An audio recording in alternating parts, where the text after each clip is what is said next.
اللہم صلی علی محمد و آل محمد وعجل فرجہم اجمعین ان اللہ و ملائکتہ یصلون علی النبی یا ایھا الذین آمنوا صلوا علیہ وسلموا تسلیما اللہم صلی علی محمد و آل محمد وعجل فرجہم اجمعین کل نفس ذائقۃ الموت، جو بھی نفس اس دنیا میں آیا ہے اس نے موت کا ذائقہ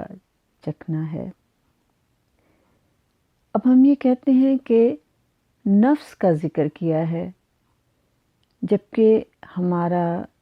وجود جو ہے وہ 3 چیزوں سے بنا ہے کہ جسم ہے، روح ہے اور نفس ہے۔ لیکن خداوند کریم یہ نہیں کہتا کہ ہمارا جسم موت کا ذائقہ چکھ رہا ہے، ہماری روح موت کا ذائقہ چکھ رہی ہے، بلکہ صرف یہ کہ ہمارا نفس موت کا ذائقہ چکھتا ہے۔ یہ نفس کی موت کا ذائقہ چکھنا کیا ہوتا ہے کہ نفس کی وجہ سے انسان کو موت آتی ہے۔ محی الدین عربی کہتے ہیں کہ ہر عام انسان کے جسم میں جو یہ 3 چیزیں ہیں، جسم، روح اور نفس، تو جسم مادے سے بنا ہے، روح اللہ نے ڈالی ہے، اور رب کریم نے جسم اور روح کو آپس میں مضبوطی سے جوڑ دیا ہے، اور جس چیز نے روح اور جسم کو جوڑا ہے اسے نفس کہتے ہیں۔ اب اللہ کی مرضی ہے کہ جب ان دونوں کے بیچ سے نفس کو نکال لے تو روح اوپر چلی جاتی ہے اور جسم مٹی میں مل جاتا ہے۔ اس لیے کہتے ہیں کہ قرآن میں ہے کہ اولم یتفکروا فی انفسہم، تم اپنے نفسوں پہ سب سے پہلے غور کرو کہ تمہارا نفس کیا کہتا ہے، اور نفس کیا ہے اس کے بارے میں ہمیں سب سے پہلے دیکھنا ہے۔ پورے قرآن مجید میں پروردگار عالم نے نفس انسانی کے 3 کردار بتلائے ہیں۔ پہلا کردار نفس امارہ، سورہ یوسف میں جو کہ 12واں سورہ ہے، وما ابری نفسی ان النفس لامارۃ بالسوء الا ما رحم ربی ان ربی غفور الرحیم، سورۃ یوسف کی آیت نمبر 53 میں۔ میرے پیغمبر یوسف علیہ السلام کہہ رہے ہیں کہ نفس امارہ انسان کو برائی کا حکم دیتا ہے، اور وما ابری نفسی، میں نفس کی برات کا اعلان میں نہیں کرنا چاہتا، میں نہیں چاہتا کہ اپنے نفس کی برات کا اعلان کروں، کیونکہ جب آپ کا وہ جناب زلیخا والا واقعہ ہوا ہے، نفس کا تو کام ہی یہ ہے کہ وہ برائی کا حکم دے، الا ما رحم ربی، بس میرا رب ہی اس نفس امارہ سے بچاتا ہے۔ تو نفس امارہ جو ہمیں برائی کی طرف لے کے جاتا ہے،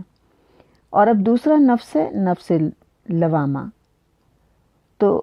ولا اقسم بالنفس لوامہ، سورہ قیامت میں خداوند کریم فرماتا ہے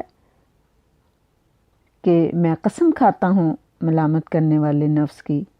یعنی کوئی ایسا نفس بھی ہے کہ جب انسان گناہ کرے تو وہ نفس انسان کو ملامت کرتا ہے، جسے ہم ضمیر کی آواز کہتے ہیں۔ تو پہلا نفس نفس امارہ جو ہمیں برائی کی طرف لے کے جاتا ہے، دوسرا نفس نفس لوامہ جو گناہوں کے بعد ملامت کرتا ہے کہ تم نے بہت غلط کام کیا ہے،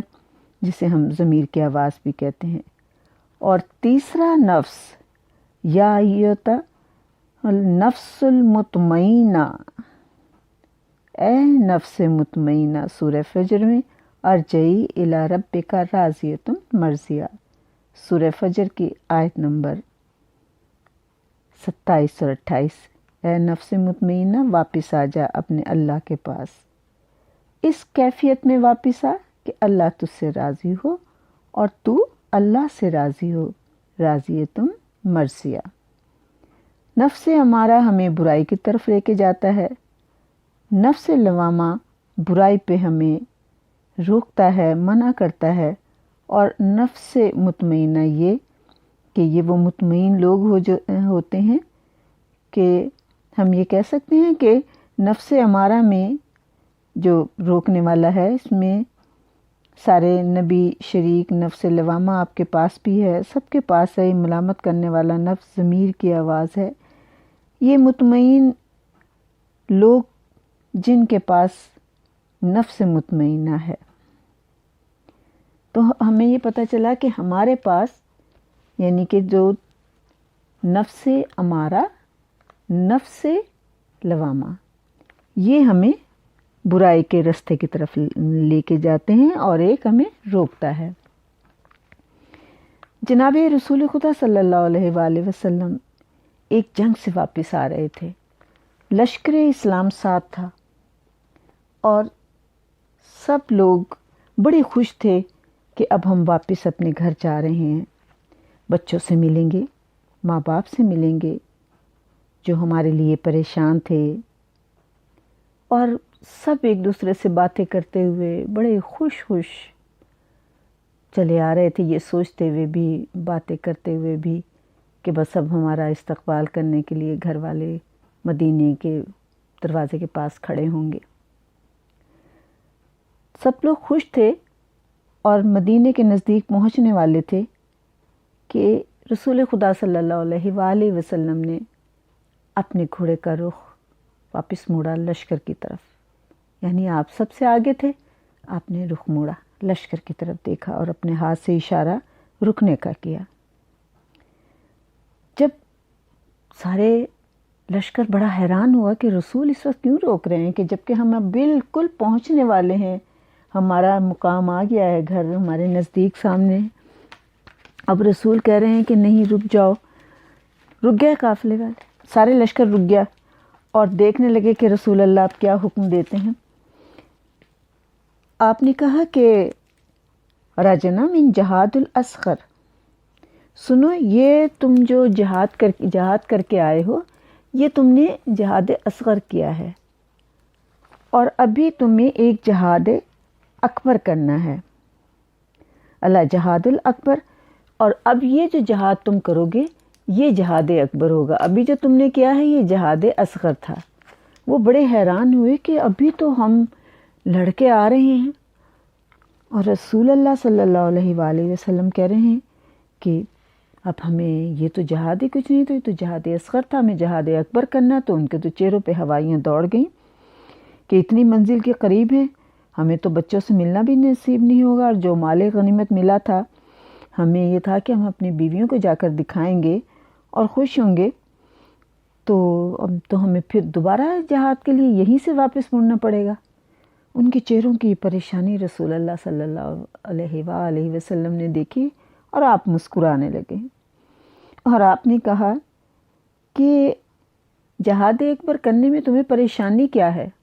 انہوں نے کہا یا رسول اللہ آپ کا حکم سر آنکھوں پہ، ہمیں کوئی پریشانی نہیں ہے۔ کہا نہیں، میں جانتا ہوں کہ تم لوگ مدینے کے نزدیک پہنچ چکے ہو، تمہیں اپنے گھر والوں سے ملنے کی جلدی ہے اور اب تم تھک بھی چکے ہوں گے کیونکہ جہاد کر کے آ رہے ہو، لیکن یہ جہاد اکبر تو تم سب کو اکیلے اکیلے کرنا ہوگا، سب کو مل کے نہیں کرنا بلکہ اکیلے اکیلے کرنا ہے۔ یا رسول اللہ یہ کیسے جہاد اکبر ہے جو ہمیں اکیلے اکیلے کرنا ہے؟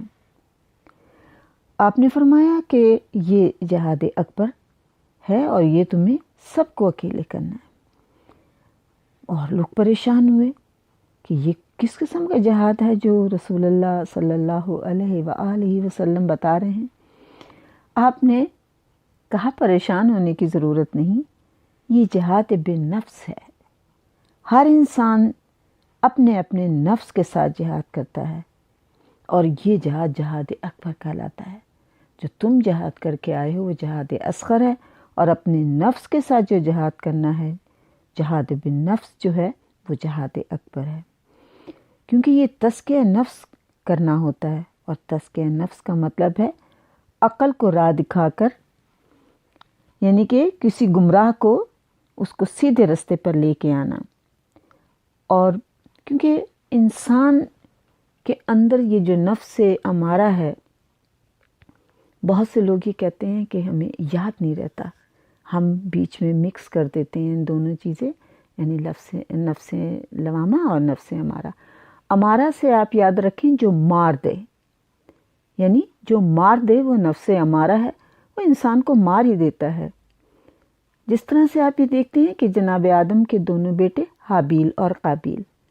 اور قابیل کا بھی اور حابیل کے بھی درمیان میں لوگ اکثر پریشان ہو جاتے ہیں کہ ہم بیان کرتے ہوئے بھول جاتے ہیں۔ تو قابیل سے قتل کی، جس کو قتل کیا گیا، قابیل قاف سے اور قتل بھی قاف سے، اسی طرح امارہ مار دیا۔ تو آپ یہ دیکھیں کہ حضرت آدم علیہ السلام کے ان بیٹوں میں لڑائی ہوئی، اور حابیل نے یعنی کہ نفس امارہ نے اس پہ قابو پا لیا، نفس امارہ نے اس پہ قابو پایا، اور اس نے اپنے سگے بھائی قابیل کو ہی شہید کر دیا، مار دیا، اور کتنے ظلم سے مارا۔ یہ نفس امارہ تھا۔ اسی طرح سے نفس امارہ انسان کے اندر وہ برائیاں پیدا کرتا ہے کہ کسی کے پاس تھوڑی سا دولت آ گئی تو بس وہ اپنے آپ کو فرعون سمجھنے لگا، اپنے آپ کو خدا سمجھنے لگا۔ اور اسی طرح سے کسی کے پاس حسن بہت ہے تو وہ اس پہ اپنا کرتا ہے۔ ہر انسان کے اندر کسی نہ کسی طریقے سے کوئی نہ کوئی ایسے نفس ہمارا عیب ڈال دیتا ہے، نیک بھی ہوتے ہیں، اچھے بھی ہوتے ہیں، لیکن اس کے ساتھ ساتھ ان کے کردار کو خراب کرنے کے لیے یہ نفس ہمارا ہے، جو غیبت کراتا ہے، جو جھوٹ بلاتا ہے، جو چوری کرواتا ہے، جو یعنی کہ جو غصہ بھی بہت سا زیادہ دلا دیتا ہے، حسد کراتا ہے، لالچ پیدا کر دیتا ہے انسان کے اندر کہ وہ اپنے حواس پہ قابو نہیں رہتا، اتنا اس سے شدید غصہ آ جاتا ہے۔ یہ سب کام نفس ہمارا ہم سے کروا رہا ہوتا ہے۔ خود پسندی ایک ایسا عیب ہے کہ جو نفس ہمارا بہت زیادہ پیدا کر دیتا ہے۔ تکبر، غرور پیدا ہو جانا کسی چیز کا، اپنے آپ کے خود پسندی کہتے ہیں، اپنے آپ کو خود ہی اتنا عظیم سمجھ لینا اور دوسروں کو پھر ذلیل و حقیر سمجھنا، یہ سب نفس امارہ کی ہی پیداوار ہیں۔ نفس لوامہ اسے روکتا ہے بار بار کہ اس غلط کام کرنے سے باز آ جاؤ، لیکن وہ شیطان کی طاقت اتنی اس کے اوپر حاوی آ جاتی ہے کہ وہ مجبور ہو جاتا ہے۔ اور پھر ہم یہ کہتے ہیں کہ یہ نفس امارہ جو ہے ایک فلو یا وائرس کی طرح ہے کہ جو انسان کے اوپر ایسا حاوی آتا ہے کہ انسان کو سمجھ نہیں آتی کہ اس کو کس طریقے سے ختم کرے۔ جس طرح سے فلو کی بیماری دیر سے ختم ہوتی ہے کیونکہ اس کا وائرس اپنا حلیہ بدلتا رہتا ہے، یہ اپنی شکل، جسم کا دفاعی نظام اور ادویات کے اثرات اسے پہچان ہی نہیں پاتے، اسی لیے یہ فوری طور پر فنا بھی نہیں کر پاتے، جیسے آج کل یہ کرونا کا ہوا ہے اور لوگوں کو پریشان کیا۔ تو یہ نفس امارہ بالکل اسی طرح سے ہوتا ہے کہ یہ بہت زیادہ انسان کو مختلف طریقوں سے اپنے جال میں پھنساتا رہتا ہے، یہ ہمارا نفس امارہ ہے۔ اور جیسے آج کل یہ کہ کسی سے کام کرانا ہے، آپ نے رشوت دے دی اور رشوت کے لیے بھی کوئی بہانہ بنا دیا کہ نہیں ہم نے یہ اس لیے دی تھی، یہ اس لیے دی تھی، کوئی نہ کوئی ریزن بنا دیتے ہیں، لیکن ہے تو رشوت، ہے تو بری بات ہی۔ سود کا کام کرتے ہیں، بہت سارے اس دنیا میں جو اس قسم کے جیسے بھی یہ کام جو غلط کام ہوتے ہیں وہ سارے ہمارا نفس ہمارا ہمیں کراتا ہے۔ ہمیں اس تمام چیزوں سے اس نفس امارہ کو ختم کرنے کے لیے ہمیں خداوند کریم نے نفس لوامہ دیا ہے، یعنی کہ ہمارے ضمیر کی آواز جب ہم روکتی ہے ہمیں ہر برائی سے، ہر جھوٹ سے، ہر غیبت سے، ہر حسد سے، ہر لالچ سے، ہر غلط کام سے، یہ ہمارا نفس لوامہ ہوتا ہے۔ اور ہم یہ کہہ دیتے ہیں کہ ہم جب کسی سے بات کرتے ہیں تو ہمیں یہ خیال رکھنا چاہیے کہ ہم اپنے بڑوں کے ادب کے ساتھ بات کر رہے ہیں، ماں باپ کے ادب کے ساتھ بات کر رہے ہیں، اپنے استاد کے ساتھ ادب سے بات کر رہے ہیں۔ یہ تمام چیزیں ہمیں نفس لوامہ سکھاتا ہے۔ کچھ لوگ مگر ایسے بھی ہوتے ہیں جو ظاہری بڑے تقدس ظاہر کرتے ہیں، ان کا لباس بڑا پاکیزہ ہوتا ہے، رکھ رکھاؤ اور انکساری کا مظاہرہ کرتے ہیں، ٹھہر ٹھہر کر باتیں کریں گے، دوسروں کی باتیں دھیان سے سنتے بھی ہیں، لیکن وہ خود کو عقل کل سمجھتے ہیں کہ بس تمام عقل ہمارے پاس ہے، دوسرا بالکل سامنے بیٹھنے والا بے وقوف اور احمق ہے۔ تو یہ بھی ایک خود پسندی کی ایک مثال ہوتی ہے کہ انسان دوسرے کی بات کو سمجھ نہیں رہا، کیونکہ ہر انسان کو اللہ نے عقل دی ہے اور اس کو سمجھ بھی دی ہے، لیکن اگر کوئی بزرگ بات کہتا ہے تو اس کو دھیان سے سننا بھی چاہیے۔ لیکن ہم یہ کہتے ہیں کہ ہم تو ایک انسان معمولی سے ہیں، خداوند کریم نے تو بڑے بڑے نبیوں کے ساتھ بیٹھنے والوں کے جو امتی تھے ان کے بھی نفس امارہ نے انہیں پریشان کیا، جیسے کہ بلعم بن باعور تھا، اور یہ بڑا نمازی پرہیزگار تھا اس وقت کا۔ خداوند کریم اس کی دعائیں سنتا تھا، یہ جو دعا مانگتا تھا پوری ہوتی تھی، اتنا بڑا نمازی متقی پرہیزگار تھا۔ تو جب جناب موسیٰ کو مصر سے نکال دیا تھا اور اب بنی اسرائیل کے ساتھ شام کی طرف واپس آ رہے تھے، تو اس کو جو شام میں یہ موجود تھا تو اس کے لوگوں نے کہا کہ تم دعا مانگو کہ موسیٰ یہاں پر نہ آئیں۔ تو یہ پہاڑی پر چڑھے تو دیکھا کہ جناب موسیٰ آ رہے ہیں، اپنی فوج کو لے کے بنی اسرائیل کو آ رہے ہیں۔ اس نے کہا کہ میں موسیٰ کے لیے بد دعا نہیں کر سکتا، اس لیے کہ میں کس طرح سے موسیٰ کے لیے بد دعا کر سکتا ہوں۔ اس کی قوم نے کہا کہ نہیں، تو بد دعا کر۔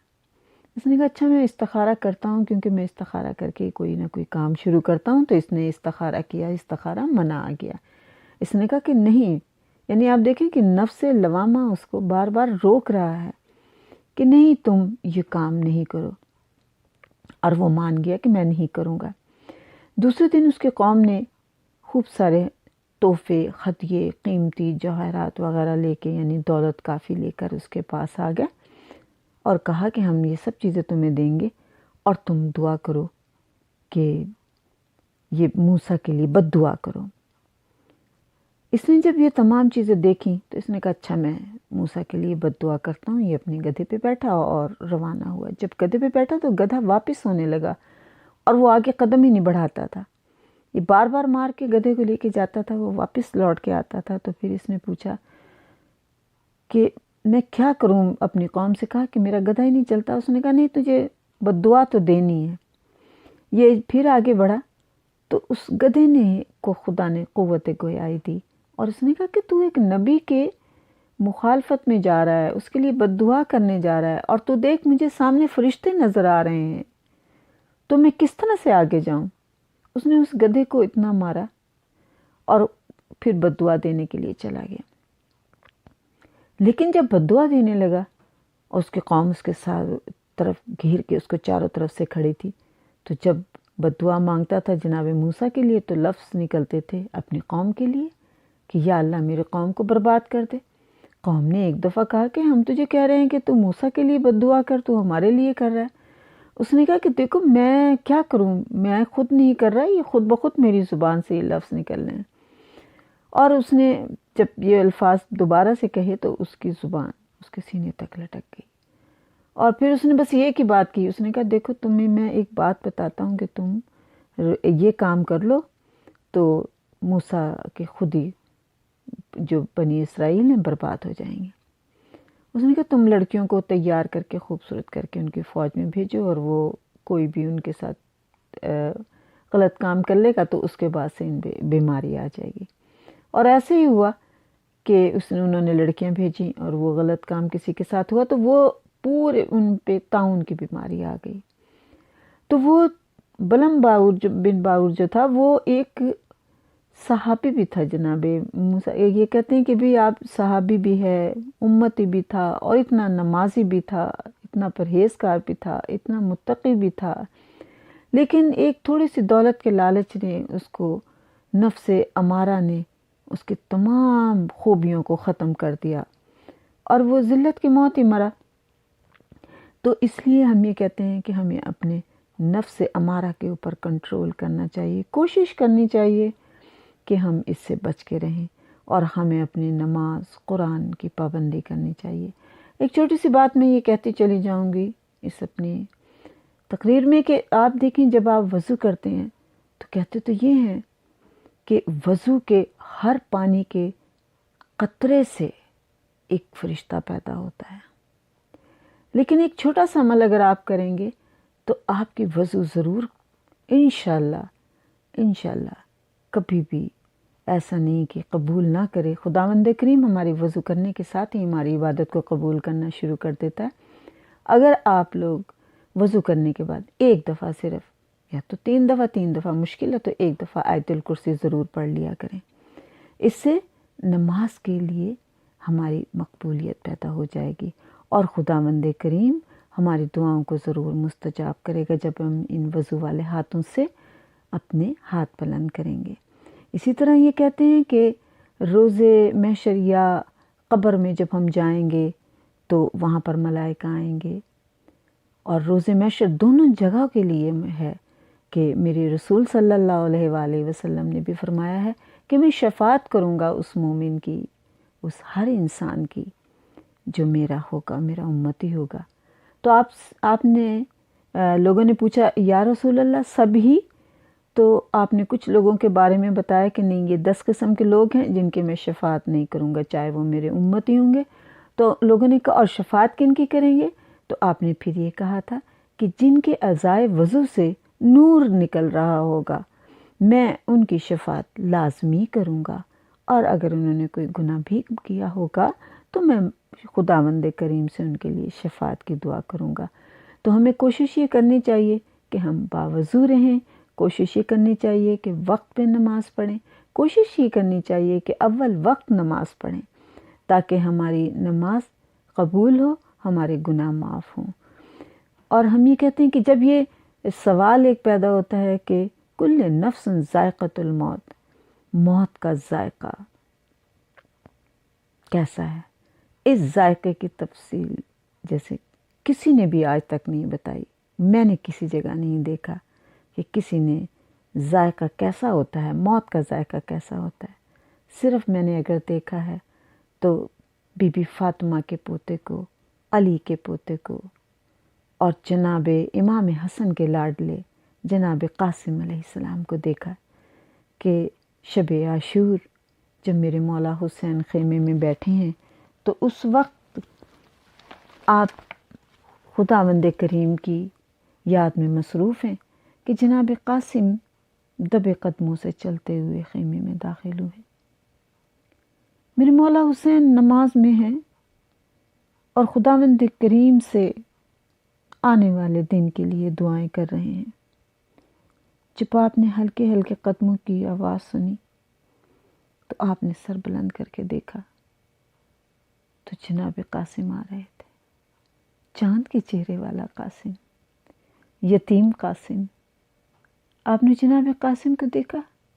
دونوں ہاتھ بڑھا دیے، جلدی سے جناب قاسم دوڑے اور مولا حسین کے گلے میں باہیں ڈال دی۔ جناب قاسم کو دیکھ کے سینے سے لگا کے میرے مولا حسین بہت روئے اور کہا قاسم تجھے دیکھ کے آج بھیا حسن یاد آ گئے، آج میں کتنا اکیلا ہوں، آج میں کتنا تنہا ہوں، کاش آج میرا بھائی حسن ہوتا۔ آپ بھتیجے کو سینے سے لگا کے رو رہے تھے، بھتیجا بھی رو رہا تھا اور آپ بھی رو رہے تھے۔ میرے مولا حسین نے پوچھا قاسم بیٹا اس وقت تم ماں کے خیمے میں تمہیں ہونا چاہیے تھا، تم سو جاتے میرے لال۔ جناب قاسم نے کہا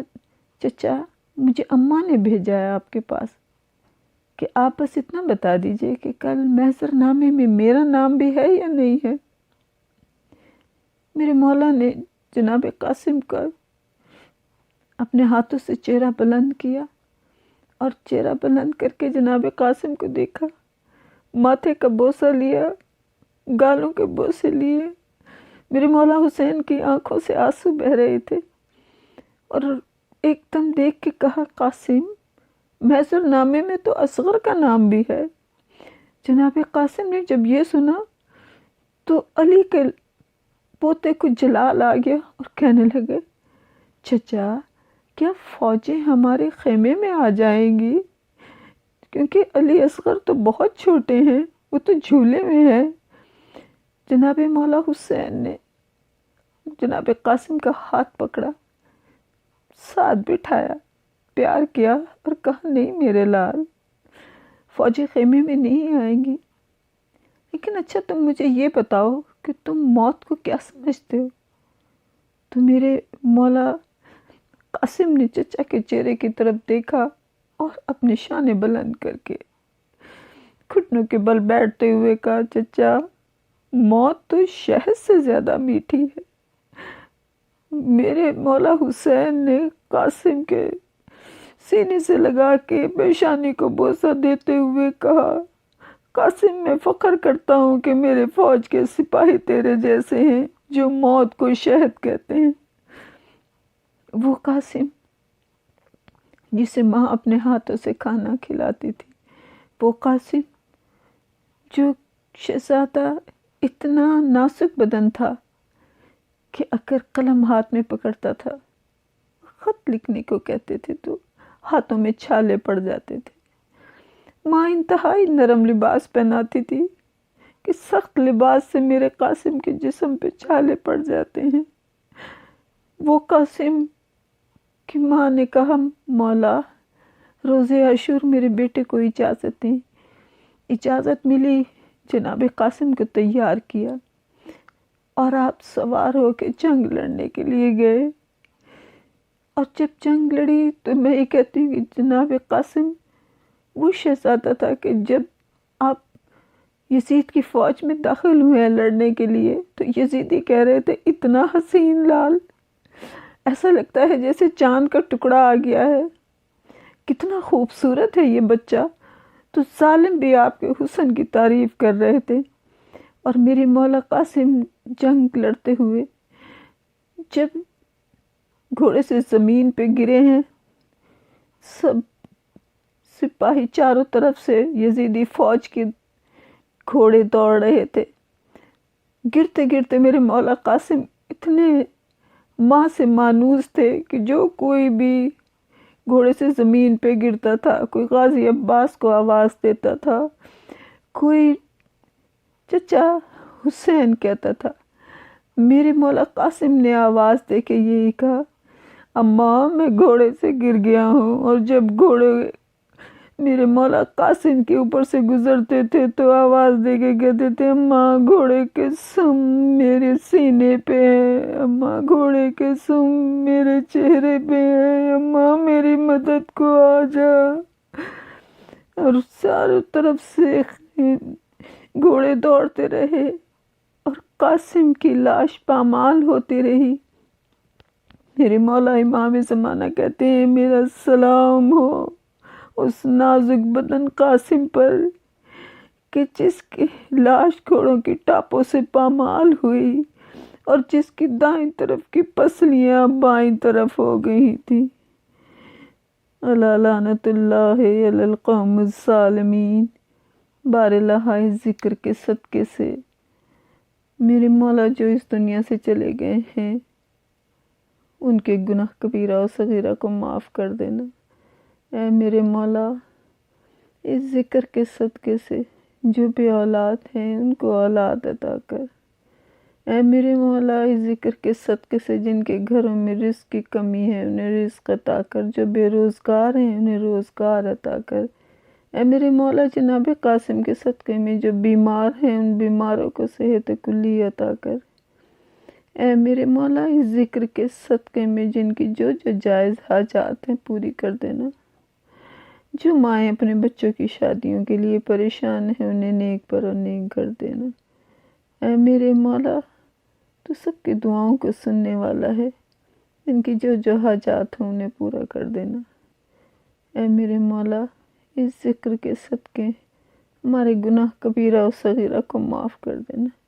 روز محشر پیاس کی شدت سے بچانا، وقت آخر میرے امام آپ تشریف لے آنا، قبر میں میرے مولا آپ تشریف لے آنا، روز محشر ہمیں پیاس کی شدت سے بچانا، جناب اس فاطمۃ الزہرا اور مولا علی کے علم کے سائے میں رکھنا۔ اللہم صلی علی محمد و آل محمد وعجل فرجہم اجمعین۔